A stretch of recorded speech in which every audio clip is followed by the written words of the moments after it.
ലക്ഷ്മി അവൾക്കറിയാവുന്ന കാര്യങ്ങളെല്ലാം പറഞ്ഞു പൊട്ടിക്കരഞ്ഞു. ഒപ്പം രാധികയോട് മാപ്പി പറഞ്ഞു. എന്നാൽ ഇതൊക്കെ കേട്ട് രാധിക ഞെട്ടിത്തരിച്ചു നിൽക്കുവാണ്. കൂടെ രാജശേഖരനും. എന്നോട് പൊറുക്കില്ലേ രാധു? അവർ രാധികയുടെ കാല് പിടിച്ചു പറഞ്ഞതും രാധികയുടെ കണ്ണിൽ നിന്നും കണ്ണുനീർ ലക്ഷ്മിയുടെ കൈതണ്ടയിലേക്ക് വീണു. ലക്ഷ്മി എഴുന്നേറ്റ് അവളുടെ കണ്ണുനീർ തുടച്ചു കൊടുത്തു. എനിക്കറിയാം, ഒരിക്കലും പൊറുക്കാൻ പറ്റാത്ത തെറ്റാണ് ഞാൻ ചെയ്തത്.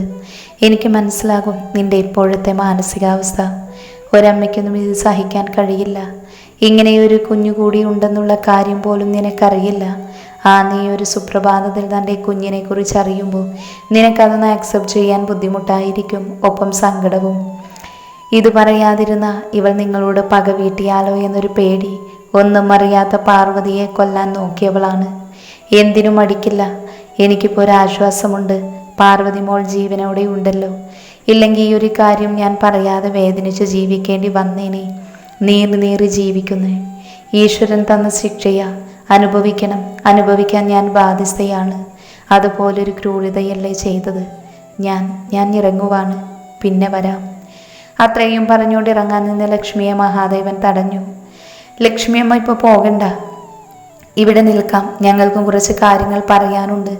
അതൊക്കെ കേൾക്കണം. ഒപ്പം രാധുമ്മയുടെ പിറന്നാളും കൂടി പോയാൽ മതി, മഹാദേവൻ സമാധാനത്തോടെ പറഞ്ഞു. ലക്ഷ്മി മനസ്സോടെ അവരെ നോക്കി. മഹി പറഞ്ഞ പോലെ പിന്നെ പോകാം ലക്ഷ്മി, രാജശേഖരനും പറഞ്ഞു. ഇനി എനിക്ക് പറയാനുള്ളത് കൂടി പറയാം, മഹാദേവൻ പവിത്രയെ നോക്കി പറഞ്ഞു.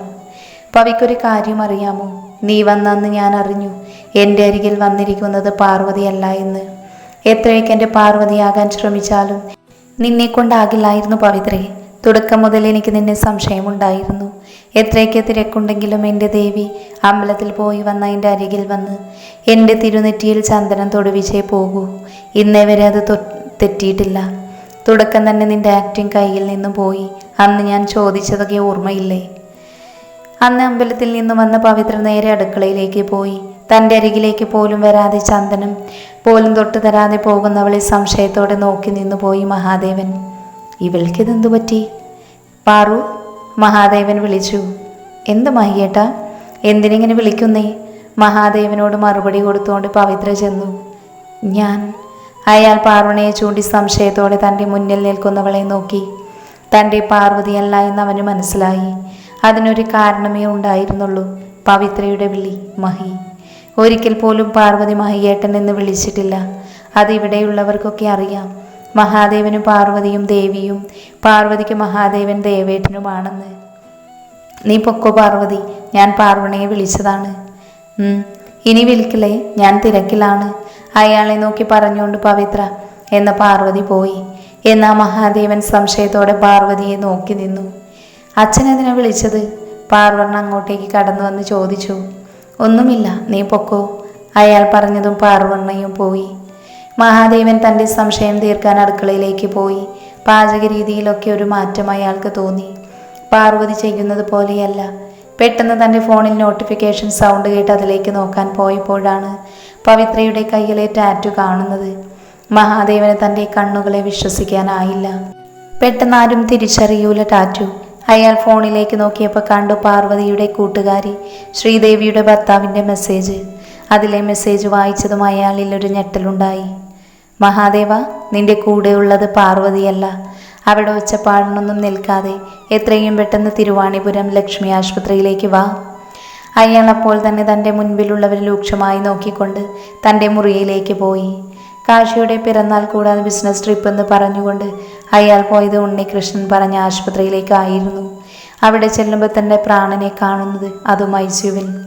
പവിത്രയെ കൊല്ലാനുള്ള ദേഷ്യമുണ്ടായിരുന്നു മഹാദേവന്. ആരെയും നുള്ളി പോലും നോവിക്കാത്തവളാണ് കുറേ വയറുകൾക്കിടയിൽ മയക്കത്തോടെ കിടക്കുന്നത്. മഹി, പേടിക്കാനൊന്നുമില്ലടാ, എന്തോ ഈശ്വരഭാഗ്യമുണ്ടായി. അതുകൊണ്ട് അവളെ കയറ്റിയ വണ്ടിയിൽ നിന്നും തെറിച്ച് റോഡ് സൈഡിലേക്ക് വീണത്. അപ്പോൾ തന്നെ ഞാൻ ഇങ്ങോട്ട് കൊണ്ടുവന്നു. തലയ്ക്ക് പരിക്കുണ്ട്, പിന്നെ കാലിനുമുണ്ട്. വേറെ കുഴപ്പമൊന്നുമില്ല. അവിടെയുള്ളവളെ അറിയോ നിനക്ക്? പാർവതിയെ പോലെയുണ്ട് കാണാൻ. ആരാണെന്നറിയോ ഉണ്ണി? ദേഷ്യത്തോടെ ഉണ്ണികൃഷ്ണനോട് ചോദിച്ചു. എനിക്കും വിശ്വസിക്കാനാവുന്നില്ല മഹി.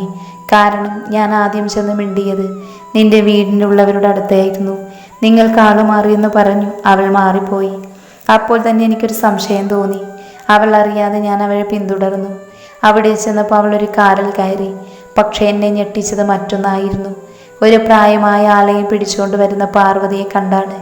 ഒരേപോലെ ഇരിക്കുന്നവർ. പെട്ടെന്ന് കാറിലുണ്ടായിരുന്നവൾ പാർവതിയെ എന്തോ മണപ്പിച്ചതും ബോധം കെട്ട് വീഴുന്നതുമാണ് കാണുന്നത്.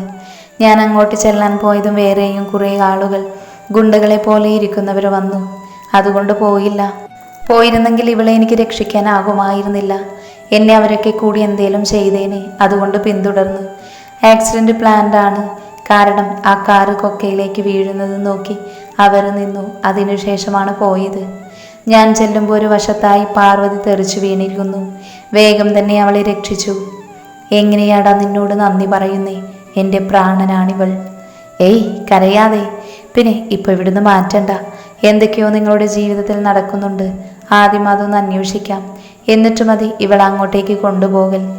ഇവളുടെ ആരോഗ്യം ബെറ്ററാകുന്നത് വരെ ഞങ്ങളുടെ കൂടെ നിൽക്കട്ടെ. ഉണ്ണികൃഷ്ണൻ പറഞ്ഞതിനോട് മഹാദേവൻ യോജിപ്പുണ്ടായി. കൈലാസത്തിലിപ്പോൾ ഉള്ളവൾ ആരാണ്? എന്തിനാണ് അവളുടെ വരവ്? ഇതൊക്കെ അറിയാൻ മഹാദേവനും തോന്നി. അതുകൊണ്ട് തന്നെ പാർവതിയുടെ മുന്നിലേക്ക് പിന്നെ മഹാദേവൻ പോയില്ല. സത്യങ്ങൾ അറിഞ്ഞിട്ട് വേണം തൻ്റെ പ്രാണനെ നെഞ്ചോട് ചേർക്കാൻ. അതുവരെ മറഞ്ഞു നിന്ന് മഹാദേവൻ ഒരു കാവലായി. അവൾ അറിയാതെ അവളെ നോക്കി. അവൾക്ക് വേണ്ട കാര്യങ്ങൾ ചെയ്തു. അവളെ ഒരു ആയുർവേദ ആശ്രമത്തിലേക്ക് മാറ്റി. ഇതിനിടയിൽ കാശിയെ വിളിച്ചു വരുത്തി കാര്യങ്ങൾ പറഞ്ഞതും അവൻ ഞെട്ടി. അങ്ങനെ അവനും അവൻ്റെ കൂട്ടുകാരനും മഹാദേവനും സത്യാവസ്ഥ അന്വേഷിച്ചിറങ്ങി. അങ്ങനെ ഓരോരോ കാര്യങ്ങൾ അറിഞ്ഞു. കാശിയുടെ കല്യാണ തലേന്ന് എല്ലാം അറിഞ്ഞു വെച്ച് തന്നെയാണ് അവർ മുന്നോട്ട് പോയത്. പ്ലാൻ എന്താണെന്ന് അറിയില്ലായിരുന്നു. കല്യാണം മുടങ്ങുമെന്ന് അറിയാമായിരുന്നു. പക്ഷേ അന്നത് മുടങ്ങുമ്പോൾ ഇത്രയും നാറിയ കളി അവർ കളിക്കുമെന്നറിയില്ലായിരുന്നു. ആ പെണ്ണിനെ കൊണ്ട് തന്നെ സത്യം പറയിപ്പിച്ച് തെളിയിക്കാമെന്ന് കരുതിയപ്പോൾ മനസ്സിലായി അവളൊന്നും പറയില്ല എന്ന്. എന്നാൽ ഞങ്ങളെ ഞെട്ടിച്ചത് മറ്റൊന്നായിരുന്നു. ഈ കല്യാണം മുടക്കാൻ പവിത്ര മാത്രമല്ല വേറെയും ആളുകൾ ഉണ്ടെന്ന്. അവരുടെ ആളുകളിൽ ഒരാളായിരുന്നു സ്റ്റെല്ല. അവളുടെ നാവിൽ നിന്നും നന്ദൻ്റെ അമ്മായിയച്ഛൻ്റെ പേര് മാത്രം വന്നുള്ളൂ. അങ്ങനെ മനഃപൂർവ്വം മഹാദേവനും കാശിയും തെറ്റി. അവനെ വീട്ടിൽ നിന്നും പറഞ്ഞു വിട്ടു. ഇല്ലാത്ത ഓരോ കാരണങ്ങൾ പറഞ്ഞുകൊണ്ട് പവിത്രയുമായി അടുക്കാതിരുന്നു മഹാദേവൻ. പിന്നെ ഓരോന്ന് പറഞ്ഞ് പവിത്രയിൽ ദേഷ്യമുണ്ടാക്കി. അവളുടെ യഥാർത്ഥ സ്വഭാവം പുറത്തു കൊണ്ടുവരാൻ. ഇടയ്ക്കിടയ്ക്ക് ദേഷ്യപ്പെടുമ്പോൾ താൻ പാർവതിയാണെന്നുള്ള കാര്യം അവൾ മറന്നു പോകുമായിരുന്നു. എന്നാൽ മഹാദേവൻ പവിത്രയെ ശ്രദ്ധിച്ചിരുന്നു, പ്ലാനുകൾ അറിയാൻ. മഹാദേവന് സന്തോഷമായിരുന്നു കാശിയുടെ കല്യാണം മുടങ്ങിയതിൽ. തൻ്റെ മകൻ്റെ ഇഷ്ടം അറിഞ്ഞുകൊണ്ട് അവനോട് അവളെ തന്നെ അന്വേഷിക്കാൻ പറഞ്ഞു. അങ്ങനെ അവളെ കണ്ട കാര്യങ്ങളൊക്കെ മഹാദേവനോട് പറഞ്ഞതും അയാളാണ് ആ കുട്ടി ആരാണെന്നുള്ള കാര്യം അവനോട് പറയുന്നത്. അങ്ങനെ അവളെ അന്വേഷിച്ച് തിരുവാണിപുരത്തെത്തുന്നത്. അവിടെ കാശി തൻ്റെ പെണ്ണിനും അമ്മയ്ക്കും കാവലായി നിന്നു. ഒരു ദിവസം കാശിയുടെ കല്യാണം കഴിഞ്ഞത് പവിത്ര അറിഞ്ഞു. അവളെ കൊല്ലാൻ ആളെ ഏർപ്പാടാക്കി. ഒരു കാര്യം മാത്രം പവിത്ര മറന്നുപോയി. കാശിയുടെ കൂടെയാണ് അവൻ്റെ ഭാര്യ എന്നത്. അവൻ്റെ കോട്ടക്കുള്ളിലേക്ക് തന്നെ ആളെ വിട്ടു. അവനുള്ളത് കാശി കൊടുത്തു, ജീവനോട് തിരിച്ചു വരാത്ത വിധം. അങ്ങനെ ഞങ്ങൾ പ്ലാനിലോട്ട് മുന്നോട്ട് പോകുമ്പോഴാണ് സ്റ്റെല്ലയുടെ വീണ്ടും എൻട്രി. തളരാതെ തന്നെ ഞങ്ങൾ മുന്നോട്ട് പോയി. ഇതിനിടയിൽ ഓരോരുത്തരായി ഞങ്ങളുടെ മുന്നിലേക്ക് കടന്നു വന്നു. ശത്രുക്കൾ ആരൊക്കെയാണെന്ന് മനസ്സിലായി തുടങ്ങി. കാശിയെ അപകടപ്പെടുത്തി ഞങ്ങൾ അവൻ്റെ അടുത്തേക്ക് വന്നു. മനഃപൂർവ്വം വന്നതാണ് പവിത്രയുടെ റിയാക്ഷൻ അറിയാൻ. അവിടെ വെച്ച് നീ വീണ്ടും പാർവതിയല്ലെന്ന് തെളിയിച്ചു. നിന്റെ കാശി വിളി. പാർവതിക്ക് കാശിനാഥൻ നന്ദൂട്ടനായിരുന്നു. അവിടെയും തെറ്റിപ്പോയി നിനക്ക്. പിന്നെ കാശിയുടെ ഭാര്യ ഇഷ്ടപ്പെടാതിരുന്ന പവിത്ര അവളെ അകറ്റാനുള്ള വഴികൾ നോക്കി. ഒന്നും നടന്നില്ല. അങ്ങനെ ഞാനായിട്ട് കൊണ്ടുവന്നതാണ് ഇവരെ ഇങ്ങോട്ട്. ഇവിടെ വെച്ചെല്ലാം തെളിയിക്കണം, അതും അച്ഛനും അമ്മയും അറിയണമെന്ന് കരുതി. ഒരിക്കലും നിങ്ങൾ അറിയാതെ പോകരുത്. പിന്നെ ഞങ്ങൾ വന്ന അന്ന് തന്നെ പാർവതിയെ ദത്തനും മാളവികയും കൂട്ടിക്കൊണ്ടു വന്നു. ഇന്നിങ്ങനെയൊക്കെ പവിത്രയെ പ്രൊവോക്ക് ചെയ്തതാണ് ഞങ്ങൾ. നിങ്ങളും കൂടി തിരിച്ചറിയാൻ ഇത് പാർവതിയല്ല പവിത്രയാണെന്ന്. അതെന്തായാലും സാധിച്ചു. മഹാദേവൻ പവിത്രയെ നോക്കി പറഞ്ഞു കഴിഞ്ഞതും എല്ലാവരും പവിത്രയെ നോക്കി. പവി, ഇനിയെങ്കിലും മനസ്സിലാക്ക്, ഞങ്ങൾ പറഞ്ഞതെല്ലാം സത്യമാണ്. എൻ്റെ ഉറ്റ കൂട്ടുകാരിയല്ലേ, അത്രയും സ്നേഹം നിന്നോടുള്ളത് കൊണ്ടാണ് ഈ റിപ്പോർട്ട്സായി വരുന്നത്. ഇത് നീ നോക്ക്. ഒരു ഡോക്ടറായ നിനക്ക് ഇത് പറഞ്ഞു തരേണ്ട ആവശ്യമില്ലല്ലോ. എൻ്റെ കെട്ടിയോൻ ഞാൻ ഉപേക്ഷിച്ചു. അങ്ങേരുടെ പണത്തിനോടുള്ള ആർത്തി കാരണം എൻ്റെ മകൾ വരെ നേരായ പാതയിലൂടെയല്ല ജീവിക്കുന്നത്. അവളെ കാണണം പറഞ്ഞു മനസ്സിലാക്കണം എന്നൊക്കെയുണ്ട്. പക്ഷേ നന്നാവില്ല എന്ന് പറഞ്ഞു നടക്കുന്നവരെ എന്തു ചെയ്യാനാകും? നിനക്കറിയാം അവൾ എവിടെയുണ്ടെന്ന്.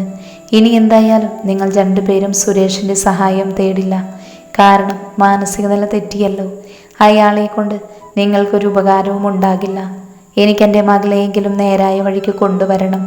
അതുപോലെ തെറ്റിദ്ധാരണകളൊക്കെ മാറിയെങ്കിൽ നീയും മാറണം, രേവതി കണ്ണീരോടെ പറഞ്ഞു. പവിത്ര തലകുമ്പിട്ട് നിന്നു. രാധിക അവളെ ചെന്ന് കെട്ടിപ്പിടിച്ചതും അവൾ അവരെയും കെട്ടിപ്പിടിച്ചു. ഒപ്പം രാജശേഖരനും തൻ്റെ മകളെ ചേർത്ത് പിടിച്ചു. മോളെ, അമ്മയുടെ കുഞ്ഞെ, ഒന്നും അറിയില്ലായിരുന്നു അമ്മയ്ക്ക്, രാധിക കരച്ചിലോടെ പറഞ്ഞു. തൻ്റെ മകളെ വാത്സല്യത്തോടെ ചേർത്ത് പിടിച്ചു. അപ്പോൾ എല്ലാം സന്തോഷത്തോടെ അവസാനിച്ചു. ഇനിയിപ്പോൾ മുത്തശ്ശിയുടെ പിറന്നാൾ കഴിഞ്ഞ് ഞങ്ങൾ പോകുന്നുള്ളൂ. ഹരിചിരിയോടെ അവരെ നോക്കി പറഞ്ഞതും എല്ലാവരും അത് ശരിവെച്ചു. അങ്ങനെയാണെങ്കിൽ ധനുമോളുടെ കല്യാണം നമുക്ക് അടിച്ചു പൊളിക്കാം. നാളെ ഡ്രസ്സ് എടുക്കാനും പോകാം. 2 ദിവസം കഴിഞ്ഞാൽ കല്യാണമല്ലേ? മഹാദേവൻ ആവേശത്തോടെ പറഞ്ഞു. കല്യാണം ലളിതമായിട്ടാണ് അളിയ, അതുകൊണ്ട് ചെറിയ ഷോപ്പിംഗ് മതി, റിസപ്ഷൻ അടിച്ചു പൊളിക്കാം, ഹരിചന്ദ്രൻ പറഞ്ഞു. അങ്ങനെ എല്ലാവരും പിറ്റേ ദിവസം ഷോപ്പിങ്ങിന് പോകാൻ തീരുമാനിച്ചു. അന്നത്തെ ദിവസം മഠത്തിൽ വീട്ടിലെല്ലാവരും ഉണ്ടായിരുന്നു. ഒത്തൊരുമിച്ച് സന്തോഷത്തോടെ മരത്തിൽ വീട്ടിലെല്ലാവരും നിന്നു. ഞാൻ പറഞ്ഞതൊക്കെ സത്യമാണ് ആദി. പവിത്ര ആൻറ്റിയായിരുന്നു പാർവതി ആൻറ്റിയായി ഉണ്ടായിരുന്നത്. മുത്തശ്ശിയുടെ ഇരട്ട കുട്ടികളിൽ ഒരാളാണ് പവിത്ര. ഞാനൊക്കെ അവർ രണ്ടുപേരെയും ഒരുമിച്ച് കണ്ടപ്പോൾ ഞെട്ടിപ്പോയിരുന്നു. അന്നത്തെ ദിവസത്തെ സംഭവങ്ങളെല്ലാം തന്നെ രാത്രി ആദ്യ വിളിച്ചപ്പോൾ പറയുകയായിരുന്നു ധനു. ഞാൻ പറഞ്ഞ കാര്യം എന്തായി ധനു? കല്യാണിയെ കണ്ടു പറഞ്ഞു? ഇല്ലാതെ അവളെ ഒന്ന് ഒറ്റയ്ക്ക് കിട്ടണ്ടേ? ഒരുപാട് വൈകിപ്പിക്കല്ലേട്ടോ. ഇല്ലാതെ നമ്മുടെ കല്യാണത്തിന് മുന്നേ പറഞ്ഞോളാം. പിന്നെ നാളെ ചിലപ്പോൾ അച്ഛൻ അങ്ങോട്ട് വരും. എന്തിന്? അശ്വതിയെ കൂട്ടിക്കൊണ്ട് വരാൻ. എൻ്റെ ഒരേ ഒരു അനുജത്തിയല്ലേ, അപ്പോൾ ഇവിടെ വേണ്ടേ? ഓ അങ്ങനെ, അവൾ വരും. അതിനുള്ളതൊക്കെ അച്ഛൻ പറഞ്ഞോളും. കാശി സമ്മതിക്കുമെന്ന് എനിക്ക് തോന്നുന്നില്ല. വന്നില്ലെങ്കിൽ അവളെ വരുത്തിക്കാനും എനിക്കറിയാം. അതെങ്ങനെ? അതൊക്കെയുണ്ട് മോളെ. കല്യാണം കഴിഞ്ഞാൽ നമ്മൾ എവിടെ ഹണിമൂണിന് പോകുന്നേ? അതൊക്കെ സർപ്രൈസ്. നിനക്ക് വേണ്ടി ഒത്തിരി സർപ്രൈസ് ഒരുക്കിയിട്ടുണ്ട്. സഹകരിച്ചാൽ മാത്രം മതി. അയ്യേ, പോ അവിടുന്ന്. നീ കിടന്നോ, ഞാൻ കുറച്ച് തിരക്കില്ല, എമർജൻസി ഉണ്ട്. ഓക്കെ ആദി. ഫോൺ വെച്ചതും തൻ്റെ മുറിയിലേക്ക് വന്നവളെ വശ്യതയോടെ നോക്കി ആദി. അവൾ അവൻ്റെ അടുത്തേക്ക് നടന്നു. എന്താണ് ഇങ്ങനെ നോക്കുന്ന ആദി? ഓരോ ദിവസം ചെല്ലും തോറും നിന്റെ ഭംഗി വർദ്ധിക്കുകയാണ്. പോടാ മോനെ. പിന്നെ നിന്റെ ധനു എന്തു പറയുന്നു? ഞങ്ങളെപ്പോലെ ഒരുവളല്ലേ നിനക്കും ധനു? അതെ, നിങ്ങളെപ്പോലെയാണ്. ഒരു വ്യത്യാസമുണ്ട്. അവൾക്ക് ഞാൻ ക്യാഷ് കൊടുക്കണ്ട, കിടന്നു തന്നോളും. പിന്നെ അവളിപ്പോൾ മായാലോകത്താണ്. എന്നെയും സ്വപ്നം കണ്ട് കിടക്കുന്നുണ്ടാകും. ഇപ്പം അതൊന്നും ചോദിച്ച് മൂട് കളയല്ലടി. അത് പറഞ്ഞുകൊണ്ട് അവൻ അവളിലേക്ക് അമർന്നു.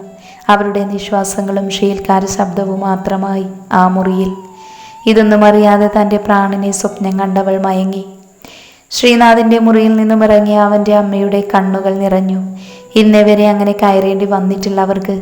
ഇന്ന് തൻ്റെ മകനെ കാണാത്തതിൻ്റെ വിഷമം സഹിക്കാതെ വന്നപ്പോൾ കയറിയതാണ്. തൻ്റെ മകൻ ഇത്രയും ക്രൂരനായിരുന്നു എന്ന് ഇന്നാണ് അവർ മനസ്സിലാക്കിയത്. അവൻ്റെ ഡയറിയിലൂടെ വായിക്കേണ്ട എന്ന് കരുതിയിരുന്നതാണ്. പക്ഷേ അവൻ എവിടേക്കാണ് പോയേക്കുന്നത് എന്ന് അതിലുണ്ടാകുമോ എന്ന് സന്തോഷിച്ച് തുറന്നതാണ്. ഇന്നേ വരെ ചെയ്തു കൂട്ടിയതും ഇനി ചെയ്യാൻ പോകുന്നതൊക്കെ അവൻ അതിൽ കുറിച്ചിട്ടുണ്ടായിരുന്നു. ഒപ്പം തൻ്റെ ഭർത്താവിനെ കുറിച്ചും. അയാളുടെ ചതിയിൽ പെട്ടുപോയ ജാനകി, അവളുടെ മകൾ കല്യാണിയുടെ രഹസ്യവുമൊക്കെ അവർ അറിഞ്ഞു. ചത്ത മനസ്സോടെ അവർ ആ മുറിയിൽ നിന്നും ഇറങ്ങി തൻ്റെ മുറിയിലേക്ക് പോയി. എന്തൊക്കെയോ കണക്ക് കൂട്ടിക്കൊണ്ടവർ വിങ്ങിപ്പൊട്ടി കരഞ്ഞുകൊണ്ടിരുന്നു. ആ രാത്രി അമ്മയെയും അച്ഛനെയും ഒക്കെ കിട്ടിയപ്പോൾ എന്നെ മറന്നുവല്ലേ? നിന്നെ മറക്കുമോ കുട്ടി? ഇപ്പോൾ ഇങ്ങനെ അഭിനയിച്ചാലേ നിന്റെ കാര്യം നടപ്പിലാക്കാൻ എന്നെക്കൊണ്ട് സാധിക്കുകയുള്ളൂ. ഞാൻ വിശ്വസിക്കുകയാണ്, പറ്റിക്കരുത്. ഇല്ല, പറ്റിക്കില്ല, നിനക്ക് വിശ്വസിക്കാം. നീ ഇനി എന്നെ വിളിക്കേണ്ട, ഞാൻ മെസ്സേജ് അയച്ചോളാം. അതാവുമ്പോൾ ആരും അറിയില്ല. പിന്നെ നീ വരണം മറ്റന്നാൾ. ഞാൻ പറയുന്ന പോലെ പറഞ്ഞോളണം. നിന്നോട് ആരെങ്കിലും പറഞ്ഞു അങ്ങനെയൊക്കെ ചെയ്യാൻ? തോന്നിയതുപോലെ ചെയ്തതുകൊണ്ടാണ് ഇപ്പോൾ വരാൻ പറ്റാത്ത സാഹചര്യമായത്.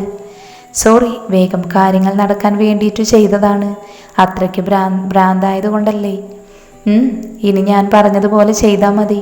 നാളെ പറയാം. കിടന്നോ. Good night. തങ്ങളുടെ ഫോണിൽ നിന്നും മെസ്സേജ് അയച്ചവർ പുച്ഛച്ചിരിയോടെ കിടന്നുറങ്ങി. അടങ്ങി കിടക്ക് കാശിയേട്ടാ, കുറുമ്പത്തിരി കൂടുന്നുണ്ട്, അച്ചു കപട ദേഷ്യത്തോടെ പറഞ്ഞു. നീ അടുത്ത് കിടക്കുമ്പോൾ ഇങ്ങനെ കുറുമ്പെടുക്കാൻ തോന്നുന്നു, അതെൻ്റെ തെറ്റാണോ? നല്ല തല്ലിൻ്റെ കുറവാണ്, അവൾ മുഖം കൂർപ്പിച്ച് പറഞ്ഞു. നീ ഇപ്പോൾ ഒട്ടും റൊമാൻറ്റിക് അല്ലാട്ടോ. അതിനു വേണ്ടിയിട്ട് നിങ്ങൾ റെമോ ആകുന്നുണ്ടല്ലോ. മസിൽ പിടിച്ച് നടന്ന മനുഷ്യനാണിപ്പോൾ ഇങ്ങനെ പഞ്ചാരടിച്ച് കിടക്കുന്നേ. എൻ്റെ ഭാര്യയുടെ അടുത്തല്ലേ, ഒരുപാട് പുന്നരിക്കേണ്ട.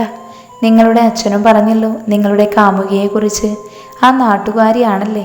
എന്നിട്ടെന്തേ എന്നെ കെട്ടിയേ? അവൾ തേച്ചൊട്ടിച്ചോ? നീ അന്ന് എന്നെ ആരെങ്കിലും കെട്ടുമോ എന്ന എക്സ്പ്രഷൻ ഇട്ട് നിന്നപ്പോൾ നല്ല ക്യൂട്ടായിരുന്നു, അങ്ങനെ കെട്ടിപ്പോയതാ. എന്നെ ആരും തേച്ചൊട്ടിച്ചിട്ടൊന്നുമില്ല.